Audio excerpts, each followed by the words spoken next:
Le goûter annuel de la moisson à St. Mary Mead était toujours un modèle de civilité. Les tables tremblaient sous le poids des génoises, des pains aux graines et des petits pots de confiture maison, chacun arborant la fierté d'une femme pour le sucre et la patience.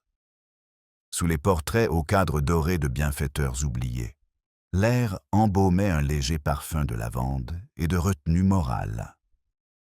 Pourtant, même au milieu des panneaux de cantiques et des chrysanthèmes, quelque chose dans l'après-midi semblait tendu, comme de la dentelle trop tendue sur un secret. Madame Bantry discourait sur ces roses un sujet tout à fait légitime, vu leur récent triomphe à l'Institut des femmes, lorsque la veuve Madame Pembroke arriva. Elle arriva en retard, gantée malgré la douceur du jour, le visage à moitié caché sous un petit chapeau noir, dont le voile semblait presque ostentatoire. La conversation s'essouffla. Une veuve de 6 mois seulement n'était peut-être pas censée assister à une réception mondaine, et encore moins à une réception où l'absence de son défunt mari était encore un sujet trop délicatement ignoré. Elle a dit qu'elle ne supportait pas la solitude, murmura Miss Hartnell à Miss Wetherby, se penchant en avant comme si ses paroles pouvaient flétrir les chrysanthèmes eux-mêmes. La solitude, dit Miss Wetherby sèchement, ou l'attention. L'entrée de la veuve provoqua un subtil réaménagement des convenances. Les chaises bougèrent et les tasses de thé s'immobilisèrent en plein vol. Madame Pembroke esquissa un léger sourire, un sourire doux et tremblant, qui n'atteignit ni les yeux ni la bouche, et commença à servir le thé à côté de la femme du vicaire, qui la reçut avec ce calme réservé aux paroissiens difficiles et aux organistes capricieux. De sa place près de la fenêtre, Miss Marple observait tout avec une profonde absorption. Ses aiguilles à tricoter avançaient en rythme, mais son esprit s'égarait vers des motifs plus complexes. Il y avait quelque chose d'étranglement délibéré dans chaque geste de Madame Pembroke.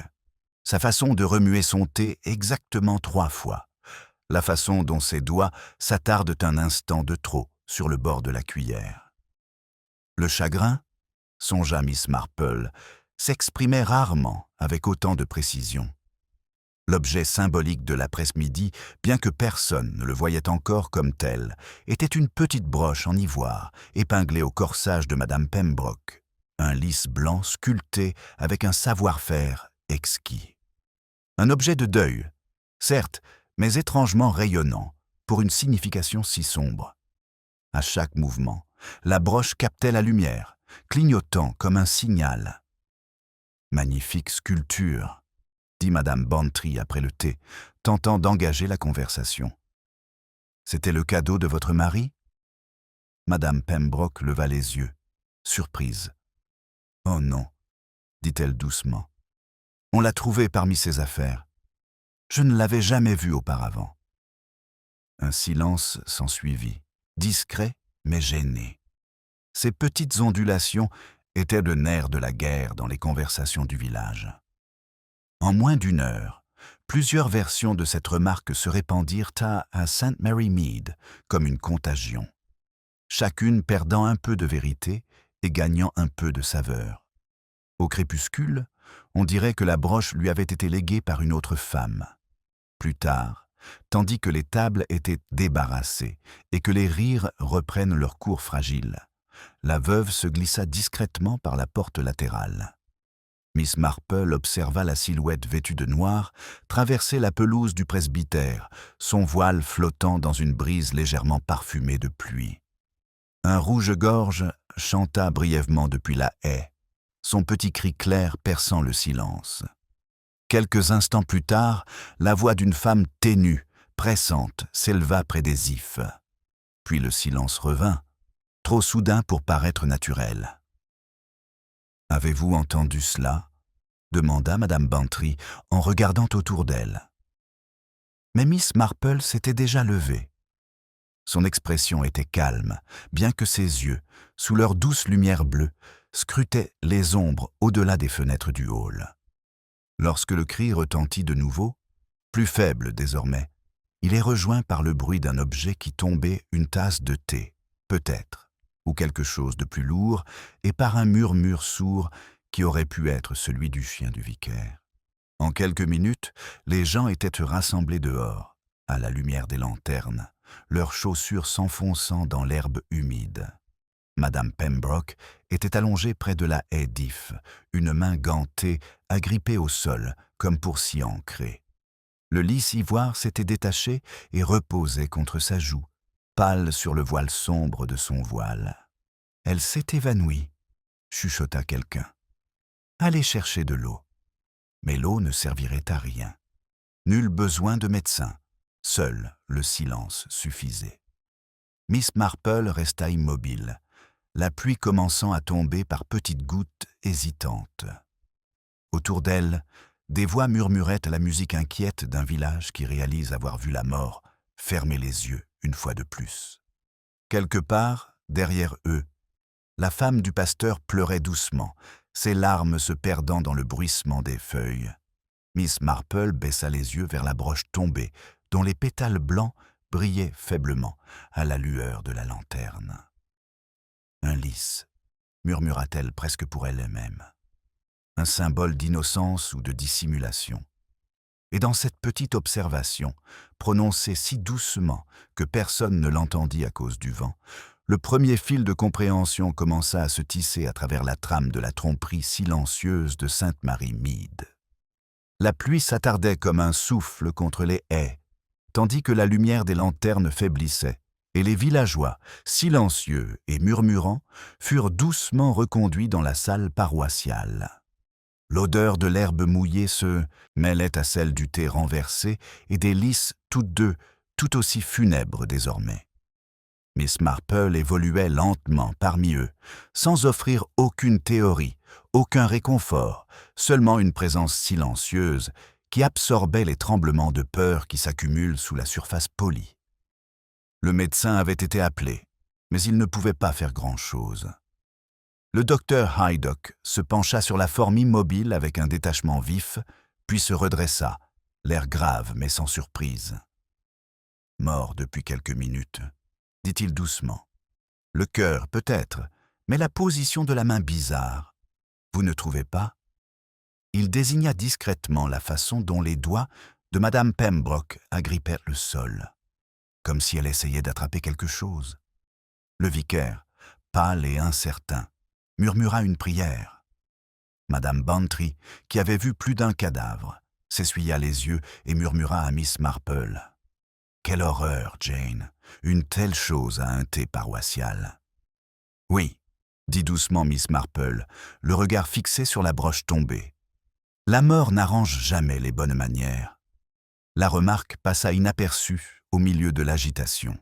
L'agent Finch arriva, jeune, sérieux et très humide, avec l'air de quelqu'un qui accomplit une tâche pour laquelle aucune formation ne suffit. Il s'accroupit maladroitement près du médecin, fronçant les sourcils en voyant le petit lys blanc qui brillait près du voile de la veuve. « Prenez ça comme preuve, monsieur, » dit-il. « Elle a peut-être été détachée dans sa chute. » Le docteur Haydock le lui tendit avec précaution. « Des preuves de quoi, Finch ?»« Difficile à dire pour l'instant, monsieur. » Finch hésita, son regard se portant vers la femme du vicaire, qui tremblait près de la haie. « Mais je l'ai entendu crier avant de tomber. Il y a plus qu'un simple évanouissement, je dirais. » La foule s'agita. Des mots comme cris et avant qu'elle ne tombe flottèrent parmi eux comme des oiseaux effrayés. Dans un village où rien ne se passait jamais, une tragédie avait besoin d'elle pour se transformer rapidement en récit. Miss Marple rentre discrètement, son tricot toujours dans son sac, oublié. Elle se dirigea discrètement vers la fenêtre d'où elle pouvait voir le reflet du paysage extérieur. Dans la vitre, des visages se dédoublent vivants et spectraux. Respectabilité et peur se mêlent. Derrière elle, Madame Price Ridley murmurait à l'épouse du pasteur, d'une voix basse mais passionnée. C'est choquant, bien sûr, mais bon, on ne pouvait pas dire qu'elle était aimée. Tellement réservée, vous savez. Il y avait des rumeurs sur les affaires de son mari à Brighton, des dettes, ou pire. Le reflet de Miss Marple cligna lentement des yeux. « On murmure rarement, sans raison », murmura-t-elle, même si la cause est rarement celle qu'on imagine.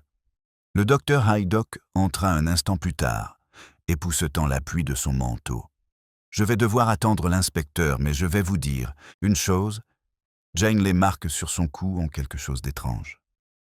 Très légère, très petite. Pas ce qu'on attendrait d'une chute. » Miss Marple le regarda dans les yeux. Aucun signe de lutte. Aucun. Presque comme si elle avait été surprise, puis avait tout simplement cessé. La surprise, dit Miss Marple à voix basse, est souvent fatale à ceux qui font trop facilement confiance. Elle n'en dit pas plus, et le docteur Haydock, habitué à parler par énigme, soupira simplement et partit téléphoner au commissariat. Par la porte ouverte, la bruine continuait, douce et persistante, effleurant les traces de pas près de la haie d'If jusqu'à ce qu'elle se fonde dans la terre. À la tombée de la nuit, le corps avait été emporté et la pelouse du presbytère était déserte, à l'exception de quelques pétales de la broche de lys, piétinés et à moitié enterrés. Miss Marple rentre chez elle sous son parapluie, les lumières du village scintillant à travers la brume. Elle repensa à la voix de la veuve cet après-midi-là, tremblante mais posée, et à cette étrange formule trouvée parmi ses affaires. Trouvée par qui et pourquoi en parler, si ce n'est pour attirer l'attention ou pour la détourner? Chez elle, elle alluma une petite lampe et se versa une tasse de chocolat chaud. La pluie tambourinait doucement contre la fenêtre. Son salon, rempli de livres et du léger tic-tac de l'horloge, semblait d'une sécurité presque indécente. Pourtant, même ici, la respectabilité avait ses ombres.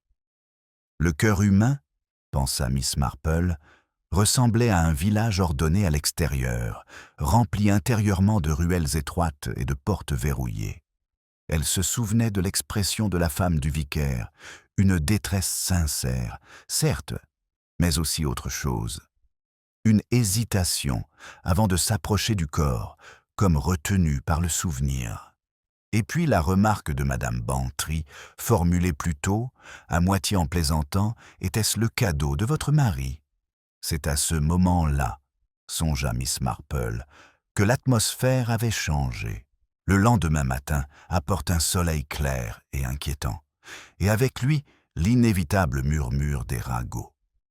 Madame Price Ridley rend visite à Mademoiselle Hartnell pour lui rendre un plat, et en 10 minutes, les théories se multiplient comme des pissenlits. Thé empoisonné, dettes secrètes, jalousie chacune, avait son défenseur, aucune sa preuve. À midi, la moitié de la paroisse était convaincue que la mort de Madame Pembroke était une punition divine pour quelque chose qu'il valait mieux taire. Miss Marple n'écouta pas directement. Elle se dirigea plutôt vers le bureau de poste où Miss Hartnell achetait des timbres. La postière, joyeuse et discrète, baissa la voix à l'approche de Miss Marple. « Trop d'affaires, madame. Pauvre âme. Mais entre nous, même Pembroke recevait des visiteurs le soir des hommes. Parfois. J'ai vu leur vélo devant son portail après la tombée de... la nuit. » Miss Marple sourit doucement. « Les vélos peuvent être trompeurs, ma chère. Ils appartiennent souvent à ceux qu'on soupçonne le moins. » Et sur cette remarque sibylline, elle accepta son paquet et partit, l'air indéchiffrable. Dehors, la cloche de l'église sonnait les vêpres, son timbre résonnant sur les toits humides comme une lente confession. Quelque part derrière la haie, un enfant chantait pour lui-même, un petit bourdonnement sans mélodie qui rappelait à Miss Marple l'innocence et combien on pouvait facilement la prendre pour de l'ignorance. En arrivant à son portail, elle remarqua un morceau de papier plié coincé parmi les roses. L'écriture était petite et nerveuse. On y lisait seulement 3 mots. « Pardonnez-moi. Ce soir. » Il n'y avait aucune signature. Miss Marple leva les yeux vers le ciel qui s'assombrissait. Quelque part, la vérité se préparait à éclater, mais, comme toujours à St. Mary Mead, elle le ferait à voix basse. Le soir s'installa sur St. Mary Mead, dans un silence presque empreint de recueillement. Le mot que Miss Marple avait trouvé parmi ses roses reposait toujours sur le petit secrétaire près de la fenêtre, les bords légèrement recourbés par l'humidité. Elle ne l'avait lu qu'une fois, ces 3 mots « Pardonnez-moi » ce soir. Puis avait posé un presse-papier dessus, comme pour empêcher le secret de se glisser dans la pièce. La cloche de l'église avait depuis longtemps cessé son tintement mélancolique, mais son écho persistait comme une pensée impossible à ignorer. Miss Marple était assise tranquillement à son tricot, bien que les aiguilles aient cessé de tourner depuis un moment. Son esprit brodait, enfilant la lettre, la broche et le calme précis de la veuve, pour former un motif qu'elle ne pouvait encore nommer. Le pardon implique la culpabilité, et la culpabilité implique un choix. Mais quelle main avait écrit ces mots? Les boucles des lettres étaient féminines, quoique pressées, le genre d'écriture qui tremble sous l'effet de la peur, plus que de la hâte. On frappa timidement à sa porte. Lorsqu'elle ouvrit, l'inspecteur Cray se tenait sur le perron, un homme sérieux et méthodique, au regard bienveillant qui ne laissait rien passer. « Bonsoir, Miss Marple. Désolé de vous déranger si tard. Je pensais vous poser quelques questions, si vous êtes encore éveillée. Je dors rarement avant minuit, quand j'ai l'esprit perturbé, dit-elle doucement en entrant. Vous prendrez bien du thé, j'espère. Je trouve que ça aide la mémoire, inspecteur. Il sourit faiblement. Merci, madame, j'en serais ravi. Il s'assit, son carnet en équilibre sur les genoux, tandis qu'elle versait. La lumière de la lampe adoucissait ses traits, lui donnant l'air d'un homme plus habitué à la patience qu'à l'intelligence. Vous étiez au thé paroissial, je crois. Avez-vous remarqué quelque chose d'inhabituel avant que Madame Pembroke ne s'effondre? Les yeux de Miss Marple scintillèrent légèrement au-dessus de sa tasse de thé. Hors du commun, inspecteur, cela dépend beaucoup de ce que l'on considère comme ordinaire. Dans un village, la tromperie peut avoir de très bons côtés. Il rit poliment. Je le noterai dans le rapport, même si le surintendant voudra peut-être quelque chose d'un peu plus précis. Alors peut-être qu'elle semblait délibérée, comme si elle simulait le deuil plutôt que de le ressentir. Le crayon de craie s'arrêta. « Tu joues ?» Elle souhaitait être vue, poursuivit Miss Marple doucement. Pas justement plein, mais observé. Cela suggère, à mon avis, un public qu'elle entendait atteindre. L'inspecteur hocha la tête, pensif. Nous avons appris qu'elle avait reçu la visite ce matin-là d'un certain Partridge, agent d'assurance d'Eastbourne. Il dit qu'elle s'était renseignée sur la police d'assurance de son défunt mari. Rien de suspect à première vue. À première vue, répéta Miss Marple. Oui, c'est là que se cachent la plupart des choses. Il leva brusquement les yeux. Vous avez entendu les rumeurs, je suppose, la mort de M. Pembroke n'étant pas tout à fait naturelle. On entend tout à St. Mary Mead, inspecteur, dit-elle en lui versant une autre tasse. Mais on apprend à écouter ce qui n'est pas dit. Leur conversation dériva vers des détails pratiques, le timing, les témoins, l'étrange absence de lutte. Lorsque Cray se leva pour partir, il la remercia de sa perspicacité avec le respect légèrement gêné que les hommes témoignent souvent à la tranquille assurance de Miss Marple. Après son départ, elle resta un long moment à la fenêtre, à regarder les lampadaires s'éteindre le long de High Street. Quelque part, au-delà de la place, un volet claqua doucement au vent 3 coups rapides, comme un signal secret. Elle tira les rideaux. Le lendemain matin, St. Mary Mead redevint le théâtre d'une vie ordinaire, comme si de rien n'était. Le garçon épicier sifflait en passant, et le jardinier de Madame Bantry taillait les rosiers avec une vigueur morale. Pourtant, sous le calme se cachait une vague de fascination. La mort est arrivée au village, et comme tous les visiteurs, elle avait laissé derrière elle les conversations. Miss Marple fit sa promenade matinale vers le presbytère, le mot soigneusement plié dans son sac à main. Au détour du chemin, elle croisa Madame Price Ridley, déjà rouge de nouvelles. « Ma chère Jane, êtes-vous au courant ? La police a trouvé quelque chose dans le cottage de Madame Pembroke, un tiroir verrouillé dans son bureau. Et à l'intérieur, des lettres. À son mari, apparemment. Des lettres passionnées. « Ah !» dit doucement Miss Marple. « Et sont-ils à elle ou à quelqu'un d'autre ?» La question interrompit Madame Price Ridley, au milieu de sa phrase. « Eh bien, mon Dieu, je ne sais pas. » La femme du pasteur a dit « Oui », murmura Miss Marple.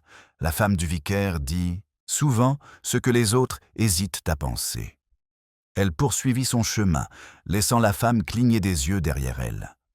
À la grille du presbytère, la femme du pasteur elle-même attendait, pâle et quelque peu agitée. « Mademoiselle Marple, dit-elle aussitôt, je me sens terriblement mal. J'étais si près quand c'est arrivé, et j'aurais pu l'éviter si je l'avais suivi. »« Ma chère, dit Miss Marple avec gentillesse, vous ne devez pas vous blâmer tant que vous n'en avez pas le droit. Aucun de nous ne voit la vérité tant qu'elle ne choisit pas de la voir. Mais il y a plus, murmura la jeune femme en jetant un coup d'œil vers la maison. Hier soir, quelqu'un est venu à la sacristie et a laissé une enveloppe sur le pas de la porte. Le vicaire a cru à un don. À l'intérieur, il y avait de l'argent et un mot. « Pour les pauvres », disait-il. Sauf que l'écriture ressemblait étrangement à celle de Madame Pembroke. La main de Miss Marple se serra légèrement sur son sac. Et le montant, 50 livres, en billets neufs. « Généreuse, en effet, » dit doucement Miss Marple. « Et la générosité, j'ai découvert, est parfois une forme de culpabilité très coûteuse. » La femme du pasteur frissonna. « Tu crois qu'elle savait qu'elle allait mourir ?» Miss Marple regarda au-delà d'elle vers le cimetière où la pluie avait laissé de petites flaques scintillantes sur les pierres.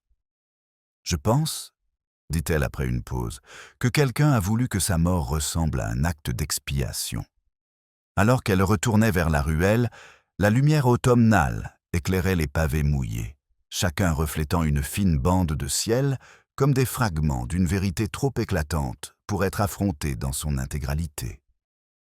Miss Marple ressentit ce léger pincement intérieur qui précédait toujours la clarté. La lettre, l'argent, la broche de lys sont autant d'éléments d'une performance.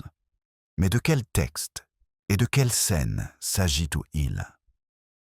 Ses pensées furent interrompues par le vrombissement soudain des roues d'un vélo. L'agent Finch passa à toute vitesse, couvert de boue, et l'appela, essoufflé. « L'inspecteur vous dit de vous prévenir, madame, qu'une autre lettre est apparue. »« Même écriture !» Miss Marple suivit du regard la silhouette qui s'éloignait, et un léger sourire entendu caressa ses lèvres. Un autre murmure, puis, et quelque part, tout près, quelqu'un de bien vivant parlait encore. L'écho du cri du policier persista dans l'air frais du matin, longtemps après que sa bicyclette eut disparu au détour du virage. Miss Marple resta parfaitement immobile, ses yeux scrutant la faible trace de roue s'estompant dans la brume. L'idée d'une autre lettre, écrite par la même main tremblante, lui semblait moins un ajout au mystère qu'une répétition, un écho délibérément envoyé pour éprouver son auditeur. Elle se tourna vers l'église, où la femme du vicaire se tenait toujours sur les marches, se tordant les mains et observant le gendarme s'éloigner avec une détresse visible. « Il a dit une autre lettre ?» demanda-t-elle d'une voix tremblante. « Oh mon Dieu, qu'est-ce que cela peut bien vouloir dire ? Que quelqu'un veuille se nous faire croire à la conscience, » dit doucement Miss Marple, bien que la conscience soit rarement aussi industrieuse. À l'intérieur du presbytère, l'air était encore imprégné d'une légère odeur de cire d'abeille et de lys. Le vicaire lui-même était assis à son bureau, l'enveloppe en question devant lui. Il se leva à l'entrée de Miss Marple, l'air à la fois las et soulagé. « Ah, Miss Marple, heureusement que vous êtes là. L'inspecteur arrive. J'ai préféré ne pas ouvrir ceci avant son arrivée. » L'enveloppe reposait à côté d'un petit livre de prière relié en cuir. Papier gris pâle, identique à celui trouvé dans le jardin de Miss Marple. L'écriture, petite et tremblante. Elle se pencha, son regard perçant, remarqua la légère tache d'encre qui avait légèrement taché quelqu'un, qui n'avait peut-être pas l'habitude d'écrire à la lumière d'une lampe. « Adressé à personne », murmura-t-elle. Juste les mots à lire avec foi. Quel anglicanisme de la part de celui qui l'a écrit. L'inspecteur Cray entra peu après, vif et couvert de pluie. « Bonjour, madame. »« Vicaire. On m'a dit que nous avions reçu un autre message de notre mystérieux correspondant. » Miss Marple recula tandis qu'il ouvrait la lettre avec précaution. À l'intérieur se trouvait une seule feuille. Cray la déplia avec une lenteur délibérée. « Il m'a pardonné une fois. Il ne me pardonnera pas 2 fois. Que Dieu fasse ce que l'homme ne peut pas faire. » Il fronça les sourcils et la retourna. Pas de signature. Même papier, même écriture. « De la culpabilité déguisée en piété, » murmura Miss Marple. « Un déguisement courant dans les villages. » Le vicaire parut sidéré. « Mais vous ne pensez tout de même pas, ce n'est pas un suicide, alors ?»« Le suicide, c'est bien rangé, » répondit Miss Marple. « C'est une mise en scène.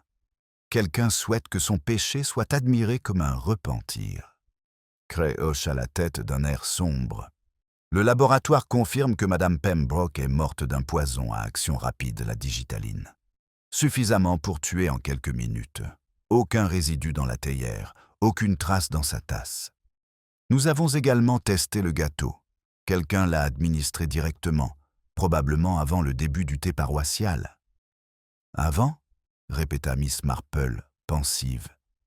Alors la main qui le lui a donné devait être celle en qui elle avait confiance. L'acte lui-même, masqué par la routine.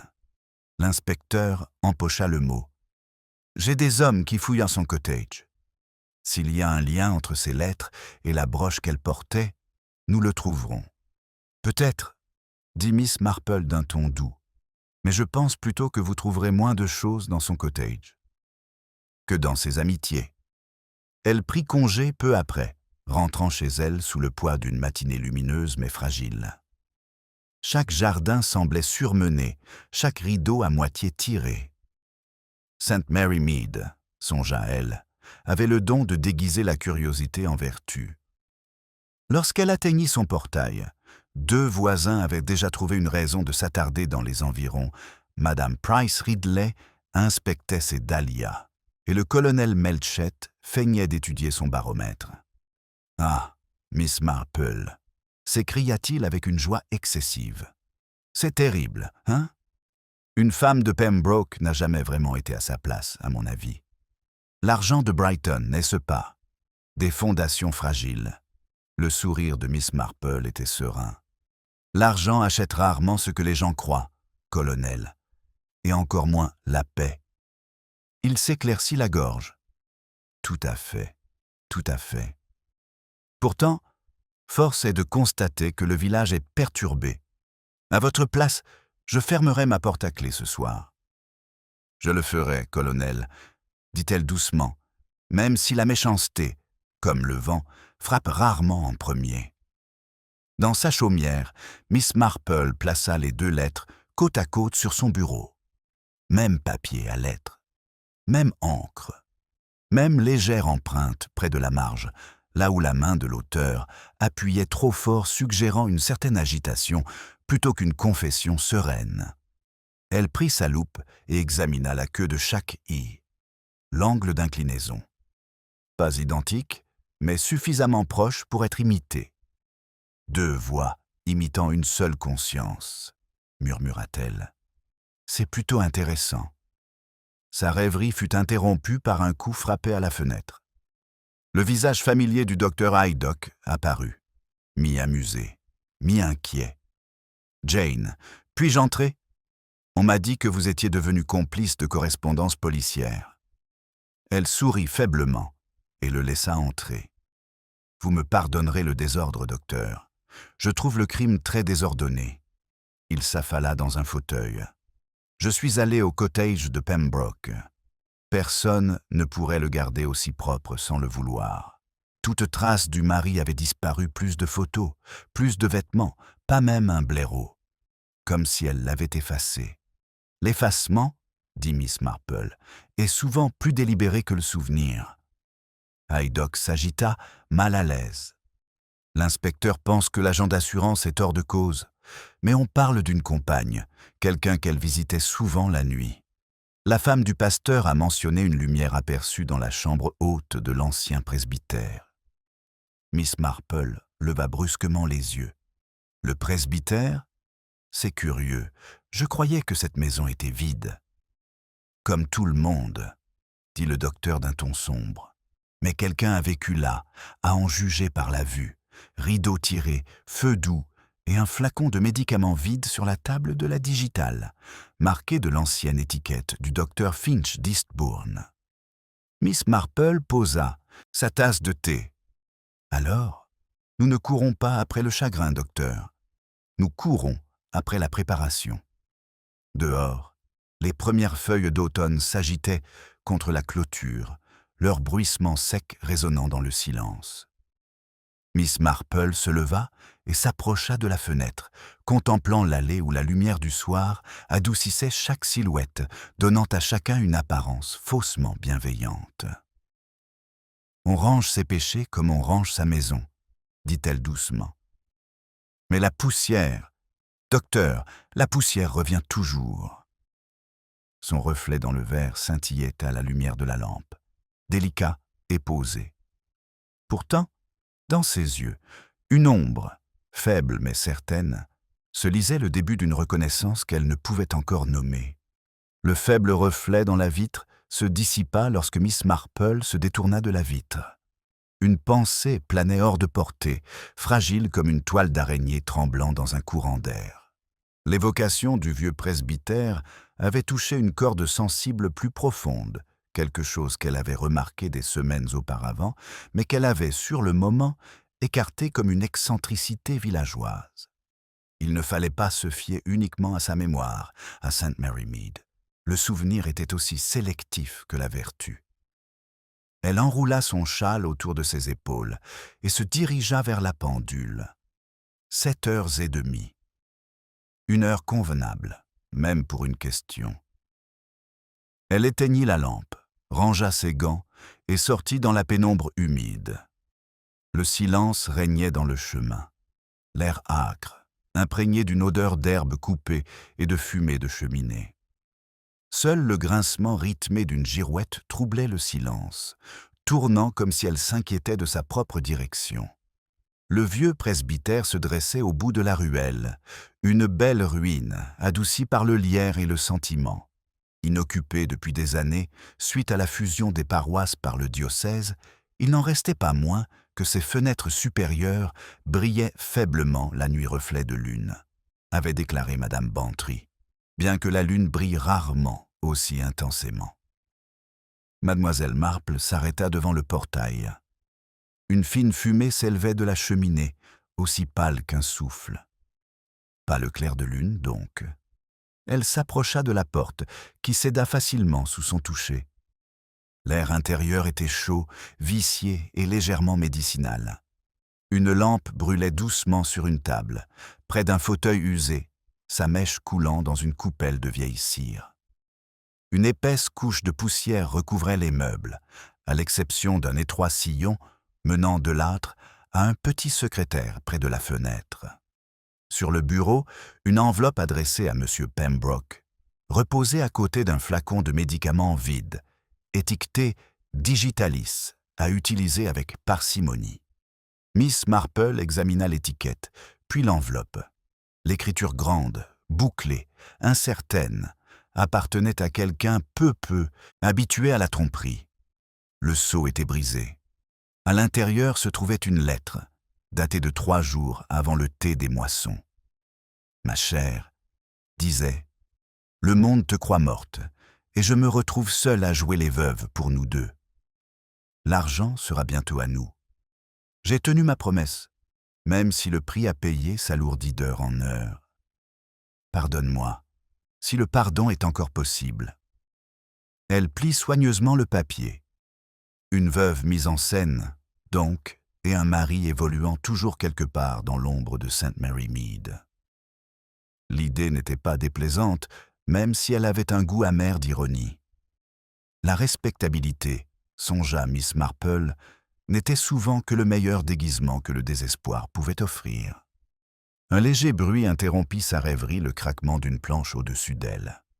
Elle leva les yeux, les pliant. Quelqu'un d'autre était là. Elle se dirigea silencieusement vers l'escalier, d'un pas calme, comme quelqu'un habitué aux approches silencieuses d'un salon. Sur le palier, elle aperçut la faible silhouette d'une porte entr'ouverte, traversée par un filet de lumière. Elle l'ouvrit avec précaution. La pièce au-delà était petite, presque monastique. Sur le lit étroit gisait un homme, immobile mais pas mort, le visage émacié, la respiration saccadée. La lumière d'une unique bougie éclairait une joue ridée et mal rasée, et une paire de lunettes soigneusement pliées à côté de lui. Elle reconnut immédiatement le visage, bien que altéré par la maladie, M. Pembroke lui-même, bien vivant. Ses yeux s'ouvrirent brusquement, surpris par sa présence. « Qui es-tu » ? « Seulement quelqu'un qui déteste les fins bâclées, » dit-elle doucement. « Vous n'êtes pas censé être ici, Monsieur Pembroke. Vous êtes censé être enterré. » Il essaya de se redresser, mais grimaça, se tenant la poitrine. « Elle lui a dit que c'était pour nous deux, » murmura-t-il d'une voix rauque. « L'argent, la maison. Elle m'a dit d'attendre que ce soit sûr. » « Et pourtant, » murmura Miss Marple en jetant un coup d'œil à la bouteille vide, « il semble que la sécurité soit un concept relatif. » Des pas résonnèrent en contrebas la lourde foulée de l'inspecteur Cray. « Mademoiselle Marple, êtes-vous là ?» Sa voix résonna faiblement. Elle l'appela d'un ton calme, presque familier, comme pour l'inviter à prendre le thé plutôt qu'à une découverte. Cray entra, essoufflé, les yeux écarquillés, en voyant l'homme sur le lit.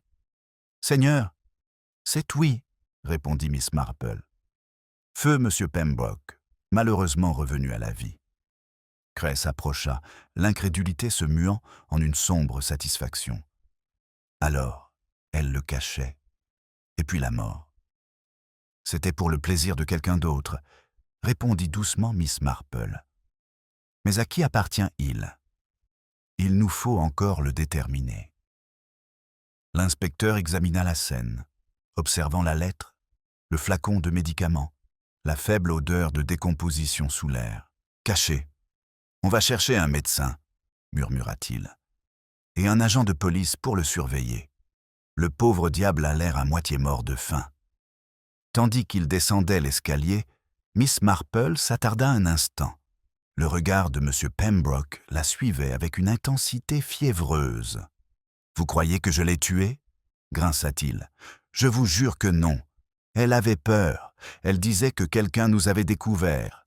Elle disait que nous serions ruinés. Je crois, » dit gentiment Miss Marple, « que vous et votre femme étiez ruinés depuis longtemps. Seul l'un de vous le savait. » Il tourne son visage vers le mur. La bougie vacilla, s'éteignit et s'éteignit. Dehors, le chemin scintillait de rosée. Les hommes de Cray arrivaient déjà, leur voix vive et résonnante. Miss Marple s'écarta pour les laisser passer, son regard se portant à nouveau vers le clocher de l'église, pâle sur le ciel indigo. Le village s'éveillait demain à une nouvelle version de la vérité.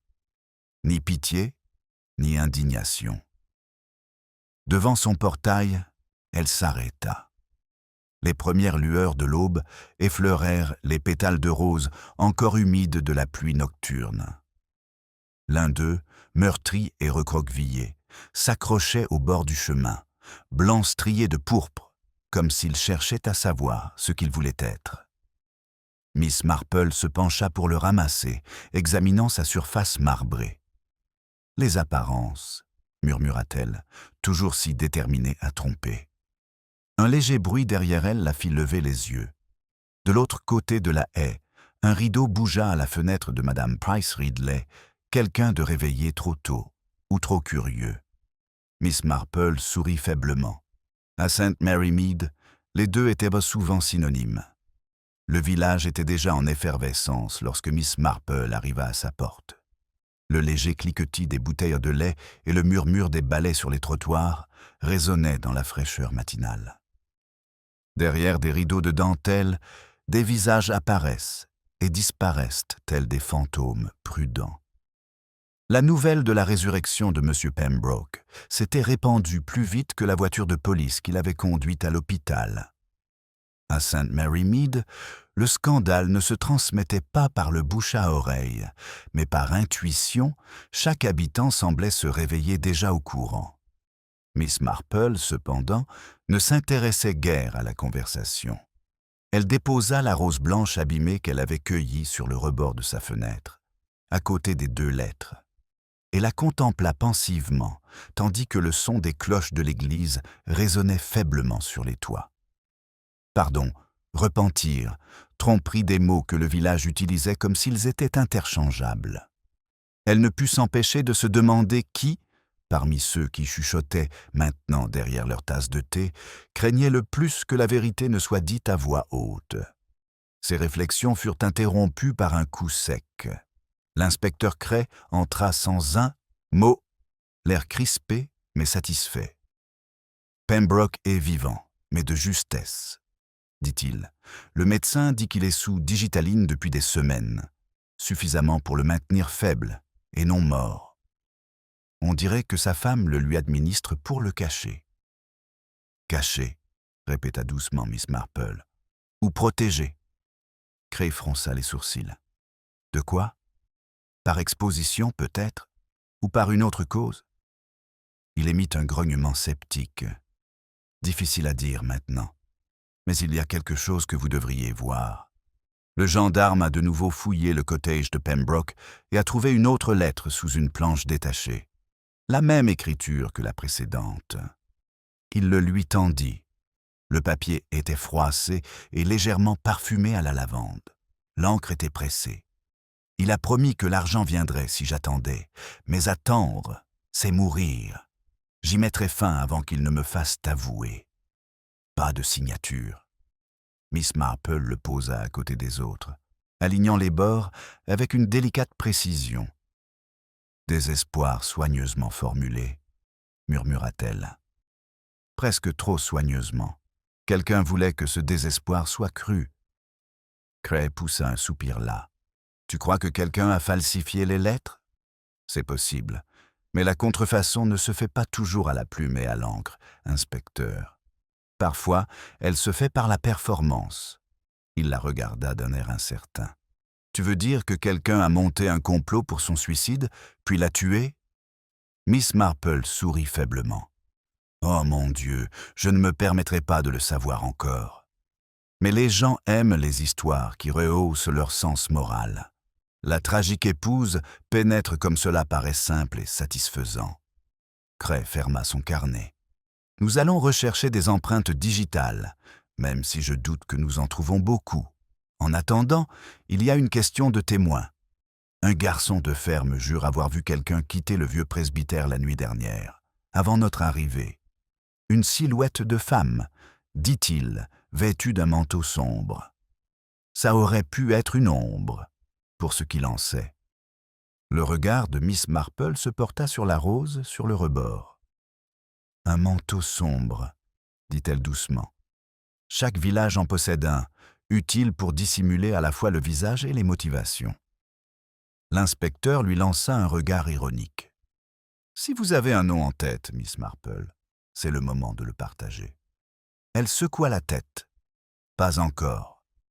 La suspicion, comme la pâtisserie, doit se calmer avant de pouvoir garder sa forme. » Cray partit peu après, marmonnant que la patience était l'ennemi du travail policier. Lorsque la porte se referma, Miss Marple se tourna vers la petite table où son chocolat avait refroidi. Son esprit retraça la toile qui se formait autour des Pembroke. L'argent, la tromperie, la peur et maintenant l'imitation. quelqu'un d'assez intelligent pour forger l'émotion, mais négligeant les détails. Les Talmasas, lettres, étaient trop cohérentes dans leur narration. Trop avides d'absoudre. La véritable culpabilité était rarement aussi savante. On frappa à nouveau, cette fois avec hésitation. Mademoiselle Hartnell se tenait sur le seuil, son chapeau légèrement de travers et les lèvres pincées, pleines d'une intention vertueuse. « Jane, dit-elle d'un ton essoufflé, je n'aime pas bavarder. Dieu sait que je ne le fais jamais, mais Madame Price Ridley dit que vous avez rôdé au presbytère à des heures indécentes. Je lui ai raconté des bêtises, mais franchement, que faisiez-vous là? J'admire l'architecture, dit Miss Marple d'un ton agréable. Mademoiselle Hartnell renifla. Eh bien, j'ose dire qu'il n'est pas convenable pour une dame de votre âge de se promener seule dans des maisons vides. Pourtant, si quelqu'un peut comprendre cette maudite histoire, c'est bien vous. Entre nous, j'ai toujours trouvé étrange cette veuve. Trop calme, de loin. Le calme peut être un déguisement, murmura Miss Marple. Certains le portent mieux que d'autres. Avant que mademoiselle Hartnell puisse répondre, la cloche de l'église sonna 8 heures. Le son résonna dans la pièce comme un souffle retenu. Miss Marple se leva. « Merci, ma chère. Vous me rappelez que j'ai des appels à passer. » Elle laissa son visiteur cligner des yeux sur le seuil et se dirigea vers la place où le marché commençait à peine à ouvrir. Les étals s'animaient bruyamment, le garçon boucher criait joyeusement la postière, rangeait son courrier avec un désintérêt assumé. La normalité, ce déguisement le plus trompeur qui soit, est revenue en force. Au bureau de poste, mademoiselle Marple marque une pause.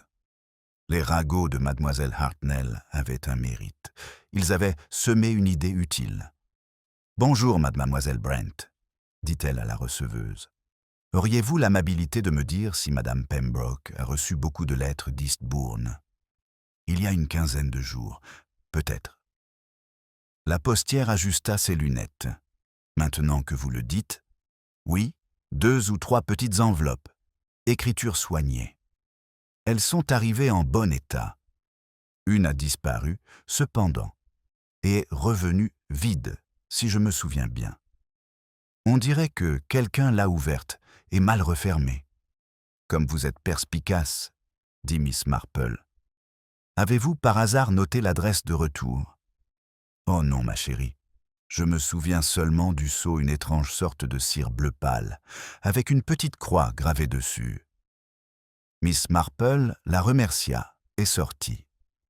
Cire bleue, une croix, Eastbourne. Elle repensa au flacon de médicaments sur le bureau du presbytère, marqué de l'ancienne étiquette du docteur Finch. Eastbourne. Les fils se resserraient maintenant, mais elle n'en savait pas encore précisément le motif. Trop de mains semblaient les tirer.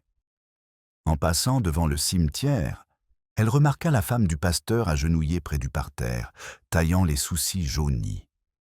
Son visage était serein, malgré un léger tremblement de ses doigts. En voyant Miss Marple, elle sourit trop fort. Quelle horreur, n'est-ce pas? La pauvre femme a dû perdre la tête. C'est possible, dit Miss Marple en observant la manière prudente avec laquelle la jeune femme coupait chaque tige. Ou peut-être a-t-elle simplement perdu confiance. La femme du pasteur leva brusquement les yeux, une question tremblante aux lèvres. Mais Miss Marple avait déjà repris son chemin. Le pas lent, l'air pensif. Le pétale de rose dans sa poche avait commencé à sécher, sa blancheur devenant cassante sur les bords. Le pétale de rose fragile gisait dans sa poche, tandis que Miss Marple traversait le cimetière d'un pas lent, mais déterminé. Le soleil matinal était faible, sa lumière se perdant dans la fine brume qui planait au-dessus des pierres. Le village semblait s'agiter dans un silence délibéré, comme s'il s'efforçait de ne pas perturber quelque chose à moitié éveillé sous sa propre conscience. Elle s'arrêta près du porche. Du jardin du presbytère s'échappait une conversation saccadée, la femme du pasteur. De nouveau, la voix basse, dans un calme mesuré, fruit d'une longue pratique. Un homme lui répondit, doucement, prudemment. Miss Marple n'avait pas besoin d'entendre ces mots. Le ton seul était une confession suffisante. Lorsque la porte se referma, elle poursuivit son chemin, les yeux légèrement plissés. Une expression se dessine, faible mais perceptible, la forme d'une culpabilité enveloppée de sollicitude. Au coin du chemin, elle croisa l'inspecteur Cray, son chapeau incliné contre le vent léger. Il paraissait moins vif ce matin, plus pensif. « Vous vous êtes encore levée tôt, Miss Marple, » dit-il. « Personne ne dort jamais à St. Mary Mead. »« Dormir, inspecteur, » répondit-elle doucement, « est une question d'innocence. Peu d'entre nous peuvent se permettre beaucoup. » Il sourit malgré lui. « Je suppose que je suis concerné. On a reçu un rapport d'Eastbourne. Le pharmacien qui a fourni ce flacon de digitaline se souvient de l'acheteur. Pas Madame Pembroke. Une jeune femme d'apparence respectable a dit qu'elle l'achetait pour son employeur, payé en espèces. » Miss Marple inclina la tête. Les femmes d'apparence respectable sont les menteuses les plus efficaces. Elles ont la réputation de camoufler leur talent. Cray hocha la tête d'un air sombre. La description de la chimiste correspond à celle de la femme du vicaire. Du moins, c'est ce que croit le sergent. Cela expliquerait ses mains tremblantes, murmura Miss Marple. Cependant, trembler ne signifie pas toujours se sentir coupable parfois. C'est simplement la fatigue de préserver les apparences. Ils atteignirent la place ensemble. L'agitation matinale s'était intensifiée lorsque Madame Price Ridley se tenait près du marchand de légumes, distribuant des messages de sympathie comme des coupons. Mademoiselle Hartnell rôdait près de la vitrine de la boulangerie, alerte comme un oiseau qui se nourrit. Cray baissa la voix. Je ne tiens pas à accuser la femme d'un pasteur sur des bavardages de circonstance. Mais si elle a caché son mari, si elle savait que la veuve était vivante, cela pourrait être lié à la fraude à l'assurance. Peut-être, dit Miss Marple doucement. Mais il faut toujours se demander que protège un mensonge. L'argent, oui, parfois. Mais le plus souvent, l'affection ou la peur. Cray lui lança un regard scrutateur. Tu crois qu'elle protège quelqu'un? Je pense qu'elle essaie de préserver son monde, a déclaré Miss Marple. Et ceux qui craignent son effondrement feront des choses remarquables pour l'empêcher. Ils se séparèrent près du bureau de poste. Miss Marple continue son chemin vers sa maison. Ses pensées tourbillonnent comme des moineaux prudents. Les liens se resserraient, un mari vivant, une femme effrayée, des lettres falsifiées et une femme d'église achetant du poison. Pourtant, le ton des lettres, ces élans délibérés de remords, semblaient encore étrangers à celle qui avait porté ce voile prudent. Une autre main, invisible, répétait la moralité du village pour son propre compte. À la porte de son chalet, elle remarqua quelque chose de nouveau. Une enveloppe avait été glissée sous la porte, son cachet bleu pâle marqué de la même petite croix. Son cœur s'emballa légèrement, non pas de peur, mais de reconnaissance du motif qu'elle s'attendait à voir se répéter. Elle l'ouvrit avec le tranchant de son aiguille à tricoter. À l'intérieur se trouvait une seule ligne, écrite de la même écriture hésitante. La vérité est une gentillesse que je ne peux plus me permettre. Miss Marple resta immobile, la lettre tremblant faiblement entre ses doigts. Celui qui avait écrit cela ne se repentait plus, il préparait un sevrage. Le genre de sevrage qui précède une nouvelle mort. Elle plie le mot, le verrouille dans son bureau et se rend aussitôt au presbytère. Le portail du jardin était ouvert. La femme du pasteur était de nouveau agenouillée, cette fois non pas devant ses fleurs, mais sur le chemin latéral menant à la sacristie. Ses mains gantées étaient striées de terre. À côté d'elle se trouvait une petite bêche et un paquet enveloppé de lin. « Bonjour » dit doucement Miss Marple. La femme sursauta, se leva trop vite. Oh, mademoiselle Marple, vous m'avez fait peur. Je plantais des bulbes. Il est si tôt pour les bulbes, dit Miss Marple en jetant un coup d'œil au paquet de linge, et si près du mur de la sacristie. La femme du pasteur hésita, puis força un sourire fragile. Je voulais qu'il profite du soleil matinal. Miss Marple s'approcha. Ce paquet a l'air lourd pour des bulbes. Il y eut un silence. Le regard de la femme se posa sur le paquet, puis se détourna. Juste du vieux linge d'église, moisi à l'extrême. Je comptais les enterrer avant la messe. Quelle attention, dit doucement Miss Marple. L'Église attache une grande importance aux convenances, même lorsqu'il s'agit d'enterrer ce qui pourrait être gênant. La femme du vicaire se retourna brusquement, le rouge lui montant aux joues. « Je ne comprends pas ce que vous voulez dire. »« Moi non plus, tout à fait, » répondit Miss Marple d'une voix plus douce. « Mais si l'on enterre la vérité, ma chère, elle a tendance à fleurir malgré tout. » Un léger bruissement s'éleva de la sacristie. Le vicaire apparut, lunettes brillantes, le visage pâle de fatigue. « Ah, Miss Marple, nous n'attendions pas de visiteurs. La vérité se montre rarement, dit-elle. « Puis-je entrer ?» Il hésita, puis hocha la tête. À l'intérieur, l'air était chargé de cire de bougies et de cire. Sur la petite table près de la chaire se trouvait une autre enveloppe, identique aux autres. La voix de Cray résonna derrière eux depuis l'embrasure de la porte. « Nous avons eu la même pensée, mademoiselle Marple. L'agent a trouvé ceci posté dans la consigne il y a moins d'une demi-heure. » Le regard de Miss Marple passa du visage du vicaire aux mains tremblantes de sa femme. « Et que dit celui-ci, inspecteur ?» Cray le déplia lentement. Il ressuscitera, comme promis. Une bougie vacillait violemment, mais aucune brise ne soufflait dans la pièce.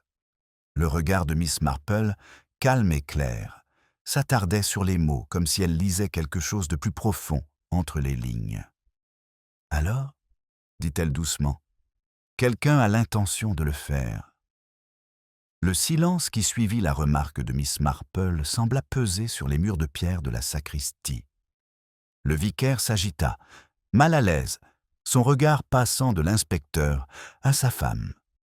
La lumière tremblante de la bougie faisait onduler des ombres sur le parquet, déformant des formes familières en d'inquiétantes distorsions. L'inspecteur Cray rompit le silence le premier. « Nous prendrons cette lettre comme preuve, » dit-il sèchement. « J'aimerais savoir qui se prend pour un prophète avec la main d'une morte. » Il plie soigneusement le mot et le glisse dans sa mallette. Personne ne quitte le presbytère sans permission, compris ? Le sang-froid de la femme du vicaire se brisa un instant. Elle retint son souffle avant de se détourner. Miss Marple la regarda silencieusement. « La peur, pensa T.L., est un langage semblable à la foi. On le comprend mieux dans ce qu'il cache. » Elle dit à voix haute. « Inspecteur, puis-je parler un instant à Madame Anstruther? Je pense qu'un peu d'honnêteté serait plus facile à vivre sans uniforme. » Cray hésita, puis hocha la tête et partit, fermant la porte de la sacristie derrière lui. Le son résonna comme une bénédiction inversée. Madame Anstruther, son prénom, timide et rarement utilisé par la paroisse, s'appuyait lourdement contre la table. « Vous pensez que j'ai fait quelque chose d'horrible ?» dit-elle, la voix oscillant entre défi et confession. « Vous le pensez tous. » Miss Marple sourit avec une douce lassitude. « Ma chère, nous faisons tous des choses horribles. La question est de savoir si nous les reconnaîtrons assez tôt pour les réparer. » Les mains de la jeune femme tordaient le bord de son mouchoir. J'ai essayé de l'aider. Vraiment. Elle est venue me voir, je veux dire, Madame Pembroke, pour me demander conseil. Elle m'a dit qu'elle avait mal agi, terriblement mal, et que son mari n'était pas mort du tout.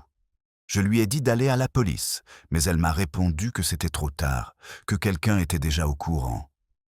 Le regard de Miss Marple s'adoucit. « Quelqu'un au village ?» Madame Anstruther hocha la tête. Elle n'a pas voulu dire qui, Elle a juste dit qu'une lettre s'était égarée, destinée à Eastbourne.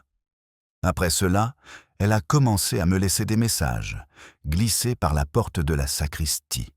Des supplications pour le pardon, pour l'absolution. Je pensais que c'était sa façon de se repentir. J'en ai même brûlé quelques-uns, pensant qu'il serait plus gentil de la laisser prendre un nouveau départ. « Brûlé ?» répéta doucement Miss Marple. « Ah, alors toutes ces confessions ne sont pas restées parmi les vivants. Elle a juré d'en finir elle-même, » poursuivit la femme, désespérée. Elle a dit qu'elle boirait le médicament qui lui était destiné, que ça finirait tranquillement. J'ai prié pour qu'elle n'y arrive pas. J'ai prié, ah mon Dieu, aidez-moi, j'ai prié pour qu'elle échoue. Miss Marple resta silencieuse un long moment. La lueur des bougies éclairait les larmes humides sur les cils de la jeune femme. « Vous avez agi comme vous le croyiez par charité, » dit-elle enfin. Mais la charité, mal placée, peut parfois ressembler étrangement à de la culpabilité. La porte de la sacristie s'ouvrit sans prévenir. Cray entra de nouveau, l'air sévère. « Mesdames, pardon, nous venons d'avoir des nouvelles de l'hôpital. Pembroke est parti, il s'est échappé pendant la garde de nuit. Personne ne l'a vu partir. » Le vicaire haleta. Le visage de sa femme blêmit et prit la couleur des murs de pierre. Les doigts de Miss Marple se crispèrent sur le fond du banc. « Parti, » répéta-t-elle doucement. « Alors la lettre dit vrai, il ressuscitera. » Cray jura dans sa barbe. « On va lancer des recherches. Il n'a pas pu aller bien loin dans son état. Toutes les routes du village seront surveillées. » Le ton de Miss Marple reste calme, presque détaché. Un homme caché si longtemps apprend l'art de disparaître. Inspecteur. Il n'a peut-être pas besoin de route du tout, seulement de familiarité. Ils quittent le presbytère ensemble. La lumière matinale désormais faible et incertaine. Les villageois se rassemblèrent en groupe murmurant, tandis que la nouvelle se répandait, M. Pembroke, pas si mort que ça, avait de nouveau disparu. Les spéculations allaient en bon train. Madame Price Ridley qualifia cela de punition du diable. Le colonel Melchett préféra ruse criminelle. Mademoiselle Hartnell, triomphante, annonça qu'elle avait toujours soupçonné une résurrection. Miss Marple les ignora tous. Son regard se porta plutôt vers le clocher, où une silhouette solitaire semblait rôder près du clocher trop immobile pour être un ouvrier. Cray suivit son regard, fronça les sourcils et appela le gendarme. En quelques minutes, ils avaient gravi l'étroit escalier en colimaçon. L'air de la tour était lourd de poussière et imprégné d'une légère odeur métallique d'huile. Près de la fenêtre se trouvait une chaise, sur laquelle reposait un manteau plié noir, familier. Au-delà du cadre, la campagne s'étendait, vaste et pâle. Personne ne voyait personne. « Reparti !» murmura Cray. « Comme de la fumée. » Miss Marple s'approcha de la fenêtre. Une corde pendait lâchement du mécanisme de la sonnette, son extrémité effilochée.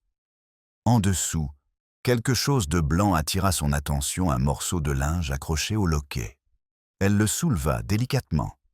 Initiale brodée, discrète mais visible. « Ah, ah, Madame Anstruther !» murmura-t-elle. « Comme c'est curieux. » Cray la regarda d'un air sévère. « Tu crois qu'elle l'aide ?»« Je crois, » dit Miss Marple en retournant le tissu entre ses doigts. « Qu'elle aide quelqu'un. Peut-être elle-même, peut-être quelqu'un d'autre. En tout cas, c'est une aide qui coûte cher. » Ils descendirent de la tour. Dehors, le vent s'était levé, dispersant des feuilles sur le cimetière comme des fragments de pensées non exprimées. Cray s'avança à grands pas pour donner des ordres, tandis que Miss Marple s'attardait près du portail du cimetière. Elle sentait le rythme du village autour d'elle. La curiosité se transformait en peur, la peur se transformait en jugement. C'était la même transformation qu'elle avait vue 100 fois auparavant, la vertu se durcissait en cruauté sous le poids des spéculations. En rentrant chez elle, son esprit se remémora la phrase de la dernière lettre. « La vérité est une bonté que je ne peux plus me permettre. » Curieuse tournure d'expression. Pas supporter, ni échapper, mais se permettre. Un mot de transaction, le langage de la dette, pas de la conscience. Elle s'arrêta brusquement, la main posée sur son portail, le visage pensif. Les dettes, pensa-t-elle, financières ou morales, expliquent souvent mieux que la passion. Et St. Mary Mead, sous toute sa respectabilité parfumée, avait toujours été riche en dettes. Dans sa chaumière, le pétale de rose séché tomba en poussière sous ses doigts. Sa légère tache rouge persistait sur sa paume, comme un rappel que l'innocence, elle aussi, laissait des traces. La légère tache rouge sur la paume de Miss Marple avait à peine disparu que l'inspecteur Cray réapparut, laissant des traces de pas humides sur le carrelage du couloir. Il avait l'air fatigué et contrarié, le genre de fatigue n'est non pas du travail, mais des contradictions. « Nous avons trouvé son manteau près de la rivière », dit-il sans préambule. « À Pembroke. Aucun signe de lui pour l'instant. Le courant est assez fort s'il est entré, il est parti pour de bon. » Miss Marple lui fit signe d'avancer vers le feu. « Les hommes disparaissent rarement là où ils le souhaitent, » dit-elle doucement. « Le fleuve emporte ce que la conscience ne peut enterrer. » Cray fronça les sourcils. « Poétique, madame, mais inutile. Toute cette histoire sans le faux semblant. Soit l'homme a pris la fuite, soit quelqu'un a voulu nous le faire croire. »« Et que préférez-vous croire ?» demanda-t-elle en s'installant dans son fauteuil. « Ni l'un ni l'autre. Les deux. » Il se frotta les tempes. « Les lettres, le poison, l'homme disparu, on dirait qu'on écrit une pièce de théâtre moraliste. Je n'arrive pas à savoir qui la met en scène. » Les yeux de Miss Marple s'illuminèrent d'une compassion discrète. « Ah oui, les apparences font d'excellents dramaturges, inspecteur. Elles nous font oublier combien souvent le public change de rôle. » Avant qu'il puisse répondre, un coup sec retentit à la porte. C'était Madame Bantry, les joues rouges, l'excitation crépitant autour d'elle comme de la statique. « Jane, il faut que tu entendes ça avant que tout le village ne se trompe. Ils ont trouvé quelque chose près du presbytère enterré, sous le parterre de fleurs, près du mur de la sacristie. Du tissu, brûlé sur les bords et à l'intérieur des papiers. Encore des lettres. La femme du vicaire est en larmes, la pauvre. » Cray se leva aussitôt. « Où sont-ils maintenant ?»« Le docteur Haydock les a... » dit Madame Bantry à voix basse. « Il vous a fait venir. Il a dit que vous voudriez lire ce que les flammes n'ont pas réussi à lire. » Miss Marple se leva et prit son châle. « S'il y a un incendie, » murmura-t-elle, « alors quelqu'un essaie de purifier plus que des preuves. » Ils arrivèrent au presbytère juste au moment où Haydock étalait les restes calcinés sur la table. « Surtout de la cendre, » dit-il, mais quelques mots ont survécu. Ici assurance, pardon, promesse tenue. De quoi laisser penser que c'était écrit par Madame Pembroke ou qu'il était censé le paraître. Cray examina les fragments, la mâchoire serrée. Alors, la femme a essayé de les détruire. Ou quelqu'un voulait qu'elle le paraisse, observa Miss Marple. Les cendres sont très éloquentes lorsqu'on les trouve trop facilement. Haydock soupira. Le village la crucifiera en paroles avant la tombée de la nuit. Le sourire de Miss Marple était faible, teinté de tristesse. « Ils le font toujours, docteur. Ça leur évite de se creuser la tête. » Tandis que Cray et Haydock se disputaient sur la procédure policière, Miss Marple se dirigea vers le petit salon. La femme du pasteur était assise là, immobile, le regard fixé sur le vide. Une petite tasse de thé intacte tremblait dans sa main. « C'était ses lettres, » dit-elle avant que Miss Marple ne puisse parler. « Il lui a écrit après sa mort. Elle m'a dit qu'elle les brûlait, mais j'en ai trouvé une dans la sacristie. Je pensais que la méchanceté la maintenait en vie. Alors j'ai brûlé le reste pour elle. Et cela a-t-il apporté la paix ? demanda doucement Miss Marple. La femme leva les yeux, frappée. Non. Le silence s'installa. Ce qui est bien pire. Miss Marple lui toucha légèrement le bras. La vérité, étouffée, se révèle souvent tragique. Il y eut du grabuge dehors le bruit d'un agent appelant l'inspecteur. Cray réapparut quelques instants plus tard, l'air sombre. « Ils ont repêché quelque chose dans la rivière, madame. Pas un corps, ni une boîte. En bois, scellée. On l'emmène au poste. »« Une boîte, » répéta Miss Marple. « C'est curieux. L'eau préserve ce que le feu ne peut pas. » Cray lui lança un regard mi-irritant, mi-admiratif.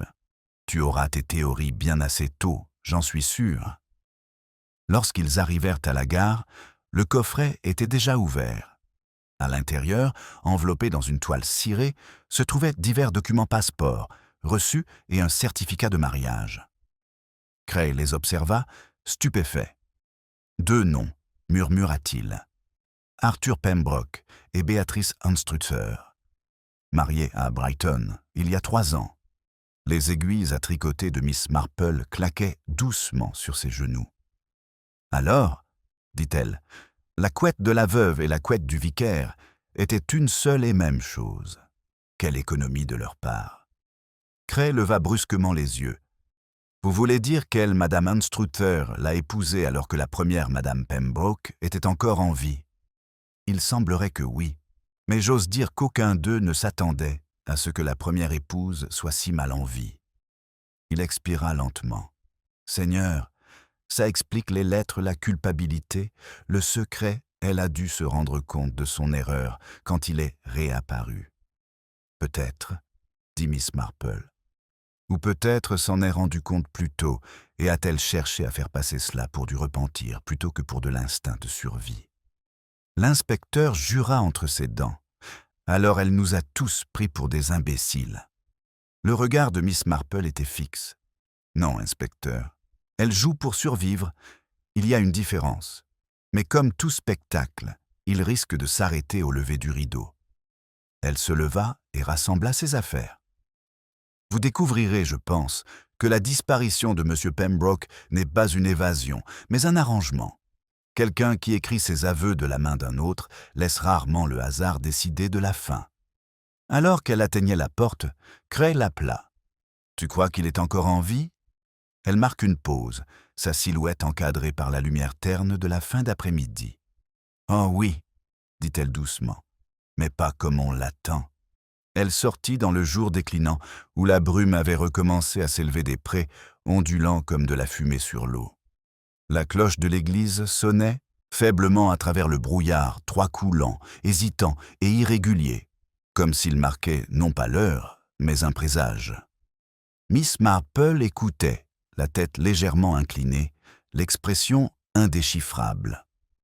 Au loin, une silhouette solitaire s'avançait près de la haie de délimitation grande, sans manteau, s'arrêtant comme hésitant entre approcher et fuir. Une faible lueur blanche brilla dans sa main, puis disparut dans l'ombre.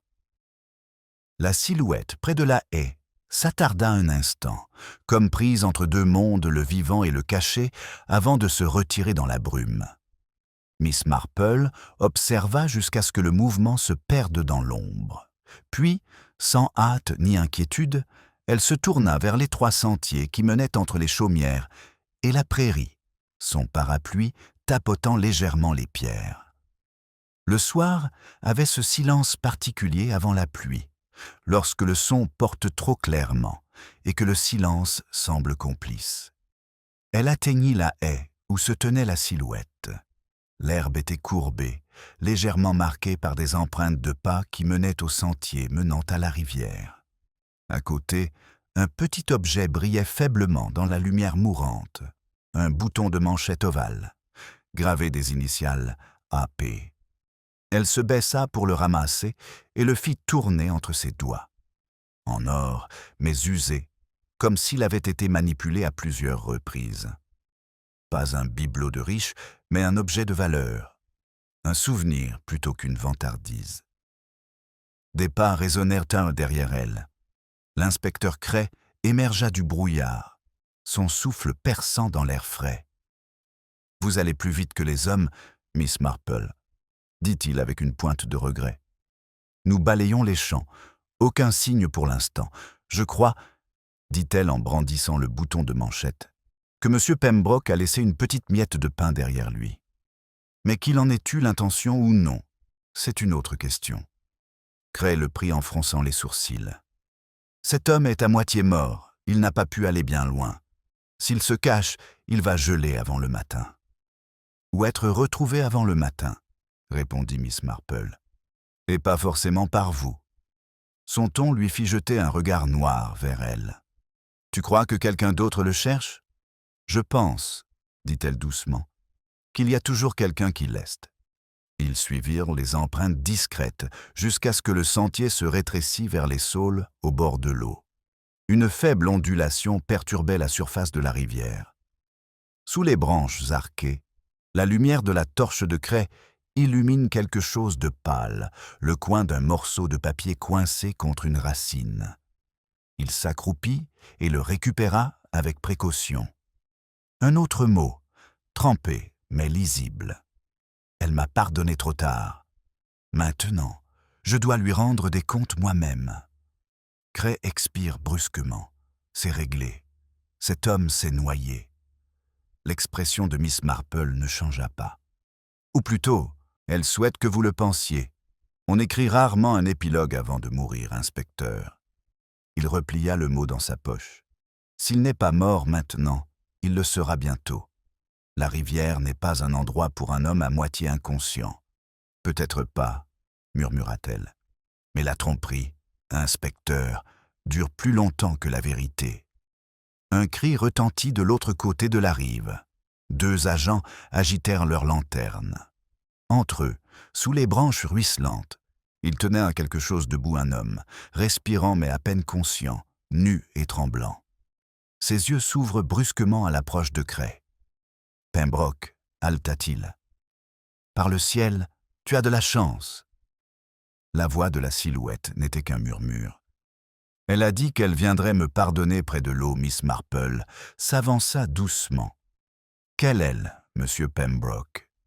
Son regard se tourna vers elle, terne et effrayé. « Ma femme, pas Béatrice, l'autre, celle que j'ai offensée en premier. »« Ah, » dit-elle doucement. « Oui, cela restreint un peu le champ des possibles. » Cray ordonna que l'homme soit conduit à l'auberge, où le médecin pourrait le soigner. Miss Marple resta un instant au bord de la rivière, les yeux rivés sur l'eau. Les ondulations se propagent lentement, tels des ragots se répandant dans la bonne société. Le bouton de manchette, le mot, les empreintes de pas, tout racontait une histoire, mais pas tout à fait la même. Chaque version variait légèrement, la vérité se réfractant à travers la culpabilité et le besoin. Et quelque part derrière tout cela, une main de femme guidait la plume. De retour à l'auberge, une odeur de laine mouillée et d'antiseptique flottait dans l'air. Le docteur Haydock se pencha sur le lit, murmurant des ordres. « Il vivra, » dit-il, « même s'il pourrait souhaiter autre chose d'ici demain matin. » Miss Marple était assise près de la lampe, son tricot intact sur ses genoux. Lorsque Cray entra, elle parla sans lever les yeux. « Vous constaterez, inspecteur, que l'écriture de ce dernier mot n'appartient pas à M. Pembroke. Sa main, comme nous l'avons vu au presbytère, a un trait assuré. Ceci. » Elle désigna le mot qui séchait sur la cheminée, a été écrit par quelqu'un qui simulait la faiblesse. Cray traversa pour l'examiner. « Tu en es certain ?»« Tout à fait. Un petit détail, la queue du i s'incline différemment lorsqu'elle est forgée par la compassion. J'ai vu la même chose dans les registres d'église signés par des femmes bienveillantes au nom de leur mari illettré. Alors qui l'a écrit? La femme du vicaire, encore? » Le regard de Miss Marple se porta vers la fenêtre. « Je ne crois pas. Elle a trop peur de feindre le pardon. Non, inspecteur, ceci a été écrit par quelqu'un qui souhaitait mettre en scène une fin, quelqu'un pour qui l'absolution était la conclusion la plus profitable. Cray fronça les sourcils. « Tu parles de Béatrice Anstrutter. Le nom, sur le certificat, oui. Mais qu'elle existe aujourd'hui comme épouse, veuve ou pour une autre raison, cela reste à déterminer. » Haydock se redressa de son chevet. Il la réclame. Il répète sans cesse qu'elle a promis de venir ce soir. L'expression de Miss Marple reste inchangée. Alors, peut-être devrions-nous lui faire plaisir. 1 heure plus tard, la pièce était silencieuse, à l'exception du tic-tac de l'horloge. La porte s'ouvrit doucement. La femme du pasteur entra, le visage pâle mais calme, les mains jointes autour d'un petit rosaire. Derrière elle, le faible écho des bottes de craie s'éloignait dans le couloir. Miss Marple la regarda s'approcher du lit, s'agenouiller et murmurer quelque chose d'inaudible. Pembroke remua faiblement, une ombre de reconnaissance vacillant sur son visage décharné. Lorsque la femme se leva, elle trouva Miss Marple à ses côtés. « Vous êtes très courageuse, ma chère, » dit doucement la vieille dame. « Et le courage, j'ai remarqué, a souvent un prix terrible. » Les larmes montèrent soudain aux yeux de la jeune femme. « Il ne me connaît même pas, » dit-elle. « Après tout ça, il ne me connaît pas. »« Non, » répondit doucement Miss Marple. « Mais il saura ce que vous avez fait, et peut-être que cela aura plus d'importance. » La femme du pasteur se tourna vers la porte, les lèvres tremblantes d'une confession muette. Elle hésitait comme pour parler, mais un bruit soudain venu de l'extérieur rompit le silence. Le grincement de la porte arrière de l'auberge, le souffle de l'air. Des pas légers, précipités, déterminés. Miss Marple s'approcha de la fenêtre. À travers la vitre, elle aperçut un manteau sombre disparaissant dans la nuit, s'avançant vers le chemin qui menait à nouveau à la rivière. Il y avait quelque chose dans sa démarche décidée, non désespérée.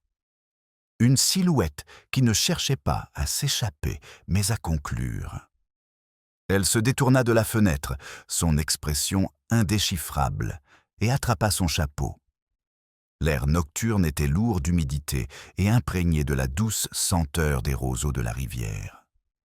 Miss Marple descend rapidement mais silencieusement les marches étroites de l'auberge, sa petite lanterne dessinant un cercle ondulant sur les pierres. L'obscurité n'était pas totale, le clair de lune filtrait à travers la brume, rendant chaque silhouette incertaine. Devant, le chemin s'incurve vers l'eau, et quelque part au-delà, des pas crissaient sur le gravier mesuré, réfléchis, sans hâte. Elle s'arrêta au tournant. La silhouette à la cape sombre descendait déjà le talus, le tissu de sa jupe s'accrochant aux hautes herbes. La voix de Miss Marple résonna doucement, presque tendrement. « Ma chère, il est un peu tard pour se repentir. » La femme se retourna, surprise, mais conserva son sang-froid. La lumière de la lanterne éclaira son visage. Béatrice Anstrutter, plus l'épouse du vicaire, ni la paroissienne pénitente, mais une toute autre personne. Il y avait en elle un calme, le calme de quelqu'un qui avait trop souvent répété cette réunion pour être surpris par son arrivée. « Je pensais que tu comprends, » dit-elle doucement. « Tu comprends toujours. » Miss Marple s'approcha, la lumière illuminant les roseaux humides à leurs pieds. De la compréhension, oui. De l'approbation, rarement.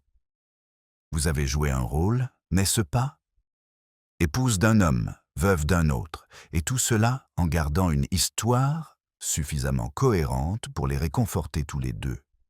L'expression de Béatrice oscillait entre fierté et épuisement. « Il était faible, » murmura-t-elle. « Arthur n'a pas supporté le scandale. Il a dit qu'il valait mieux qu'il meure mieux pour tout le monde.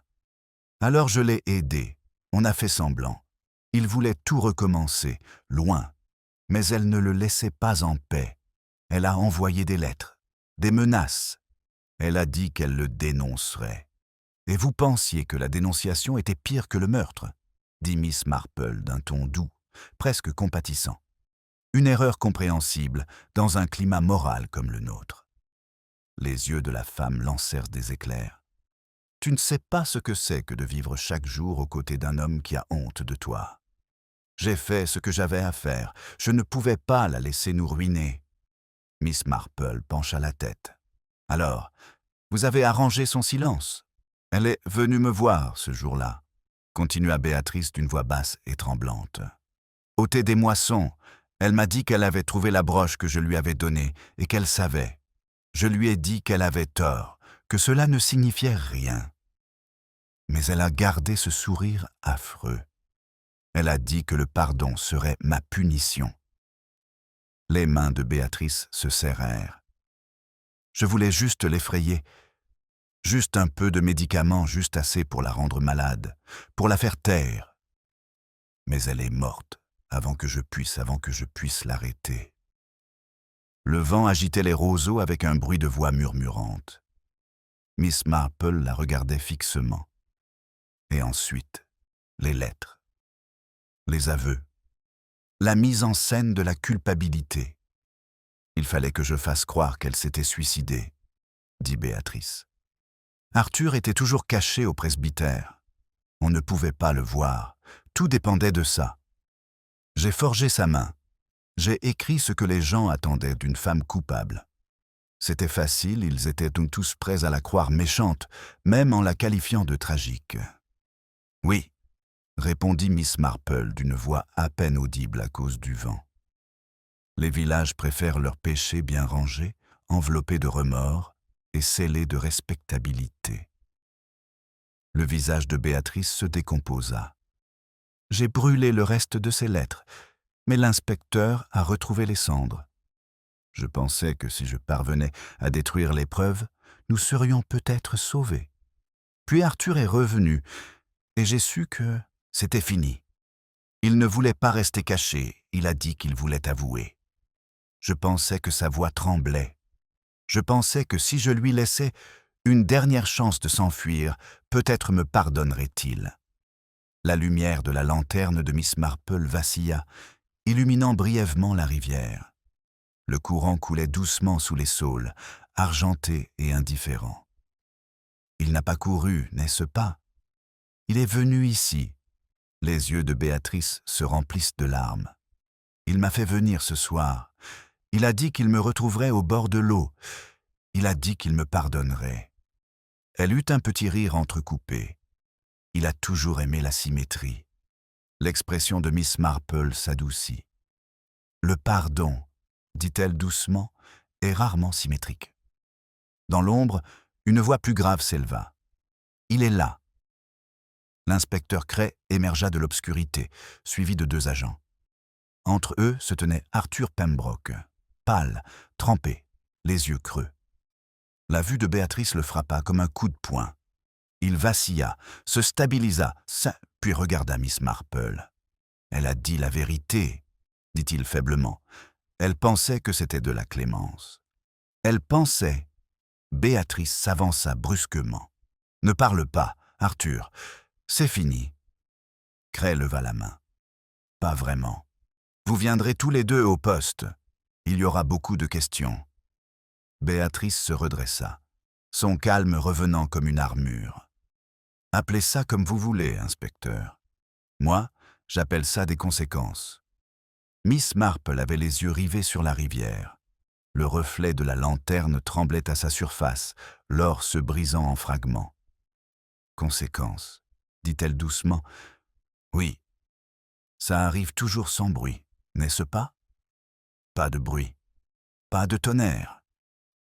Juste des pas sur un chemin mouillé. Cray donna des ordres et les gendarmes les emmenèrent 2 silhouettes liées par le silence plus que par la culpabilité. Les roseaux plièrent dans leur sillage, murmurant des secrets que seule la rivière pouvait garder. Une fois les autres partis, Miss Marple resta seule, un moment, la lanterne tamisée à côté d'elle. La brume s'épaississait, brouillant les contours du monde. Elle repensa au voile de la veuve au thé des moissons, à la main gantée remuant le thé 3 fois, à la broche d'ivoire scintillant à la lumière de la lampe. Des apparitions, tout cela si parfaitement répété.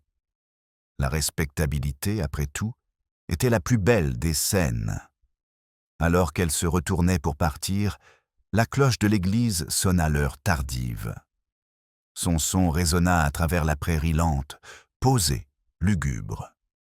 Elle s'arrêta devant le portail, jetant un dernier regard vers la rivière. Un pétale de lys flotta, pâle sur l'eau sombre. Ses bords s'incurvaient vers l'intérieur, tandis qu'il disparaissait. Au matin, St. Mary Mead aurait rétabli l'ordre. Les ragots fleurissaient, la moralité serait arrosée, et chacun se sentirait tranquillement justifié. Pourtant, Miss Marple savait que rien, dans le jardin du village, ne poussait sans compost, et que la vertu, autant que la tromperie, se nourrissait de la décomposition. De retour chez elle, elle déposa le bouton de manchette à côté du pétale de rose séché sur la cheminée. Un long moment, elle observa les deux petits souvenirs scintiller côte à côte à la lumière de la lampe relique de l'amour, de la perte et des petites actions qui les rendaient indissociables. Puis, elle soupira, éteignit la lampe et laissa l'obscurité reprendre possession de la pièce.